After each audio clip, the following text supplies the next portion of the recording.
جب صحابہ رسول اس مٹی کو خاک شفا کو اپنے زخموں پہ لگاتے تو ایک رات کے بعد جیسے صبح آتی ویسے زخم بھی غائب ہو جاتا. یہ ہمارے آقا نبی کریم صلی اللہ علیہ وسلم کے منہ مبارک کا یہ معجزہ ہے کہ پیڑ کی ڈالی سے جیسے ڈالی نکلتی ہے ویسے اس میں سے بھی شاخ نکلتی ہے. اور آقا نبی کریم صلی اللہ علیہ وسلم ارشاد فرماتے ہیں روز زمین پہ جہاں کا قیامت تک جس راستے سے میرے جسم مبارک کا حصہ یا میرے منہ مبارک یا میرے سر اقدس کے بعد میرے زلف مبارک کا گزر ہوگا وہ تا قیامت تک فرشتے قرآن کی تلاوت کرتے ہیں. آقا نبی کریم صلی اللہ علیہ وسلم کا یہ معجزہ ہے کہ آپ کے زندہ ہونے کی علامت بھی کہ اس کی لمبائی بھی آج بھی بڑھتی ہے. اور جب ہم سرکار کی بارگاہ میں جھوم جھوم کے درود پاک کرتے ہیں تو آقا نبی کریم صلی اللہ علیہ وسلم کی درود شریف مبارک کی جھومتی ہے. سبحان اللہ. اس میں سرکار غوث پاک رضی اللہ عنہ کے منہ مبارک ارشاد فرماتے ہیں کہ میرا مرید میرے نام کا ذکر بھی نہیں کر سکتا جب تک میں اس کو اجازت نہ دوں.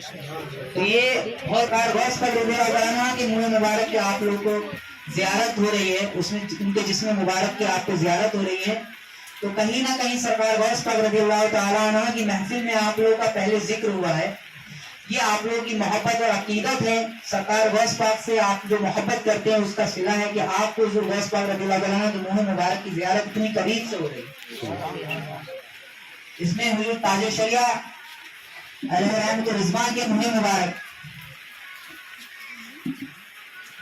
سرکار اعلیٰ حضرت رضی اللہ تعالیٰ عنہ کی بارگاہ میں ایک عورت اپنے بچے کے لیے تعویذ لینے آتی ہے, اس کا بچہ علیل ہوتا ہے.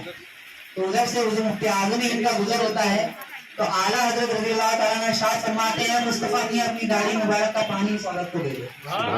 تو سرکار حضور مفتی اعظم ہند جب اپنی داڑھی مبارک کا پانی اس عورت کو دیتے ہیں اس کا بچہ جب پیتا ہے تو صحت مند ہو جاتا ہے. تو آپ اندازہ لگائیے کہ ایک عاشق رسول کے داڑھی مبارک میں اتنی شفا و برکت ہے تو میرے آقا نبی کریم صلی اللہ علیہ وسلم کے منہ مبارک میں کتنی شفا و برکت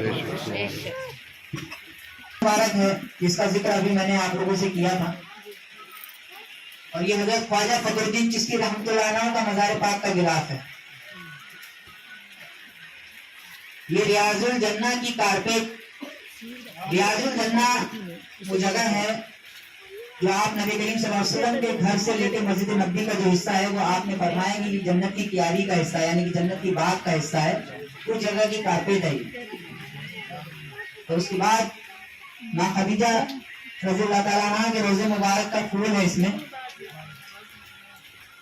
یہ مسجد اگما جہاں حضور نبی کریم صلی اللہ علیہ وسلم نے تب زمین پہ جو ہے بارش ہوئی آسمان سے, مسجد اگما.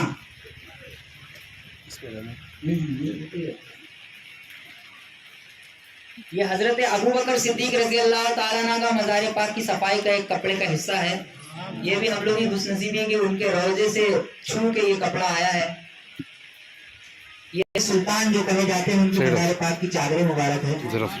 اس کے بعد حضور غوث پاک رحمہ کے مزار پاک کی چادر مبارک درود پاک کا نذرانہ پیش کریں بلند آواز میں. اور یہ ہماری خوش نصیبی ہے کہ آج لوگ لاکھوں روپیہ خرچ کرنے کے بعد بھی خانہ کعبہ کے غلاف تک کا بوسہ نہیں لے پا رہے ہیں.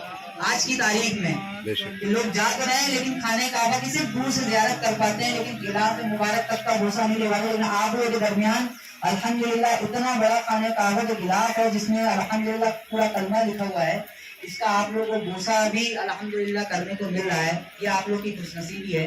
تو بزرگان دین کے تبرکات کی زیارت کا مقصد فیض حاصل کرنا ہے, اور اس کا فیض ہمیں تبھی ملے گا جب ہم آقا نبی کریم صلی اللہ علیہ وسلم کی بارگاہ میں درود پاک کا نذرانہ باادب اور اس کی تعظیم کرتے ہوئے پیش کریں گے. اور جو بھی یقیناً دعائیں ہیں آپ کی وہ اس کی ارادہ کر لیجئے, اور درود پاک کا نذرانہ پیش کرتے ہوئے انشاءاللہ آپ لوگ جو دعائیں کریں گے انشاءاللہ ان تبرکات کے وسیلے اللہ رب العالمین کی بارگاہ میں وہ دعا قبول و مقبول ہوگی انشاءاللہ. تو باادب درود پاک پڑھتے ہوئے آپ لوگ زیارت کرتے ہوئے انشاءاللہ. گزار ہوں کہ انہوں نے ہمیں ایک سنہرا موقع دیا ہمارے شہر کو کہ شہر کے عوام الناس ان کی زیارت کر سکیں. ان تبرکات کے کل 35 تبرکات ہیں جن کی ہم زیارت کر رہے ہیں. یقیناً شہر کے عوام مرد عورت بڑے ہی خوش نصیب ہیں کہ یہاں تک جانے کے لیے لوگ ترستے رہتے ہیں لیکن جا نہیں پاتے, زندگی ختم ہو جاتی ہے. لیکن یہ سنی دعوت اسلامی والوں کی تحریک کی جانب سے کام ہوا پایا کہ ان لوگوں نے ایک بہترین اور سنہرا موقع عوام الناس کو دیا کہ آپ لوگ وہاں جا نہیں سکتے تو کیا ہوا, انشاءاللہ ہم لا کر یہاں سب کو جو ہے زیارت کرائیں گے. انہوں نے ان کی زیارت کرائی اور تمام حضرات جو ہے ان سب کا دل سے شکر گزار ہے.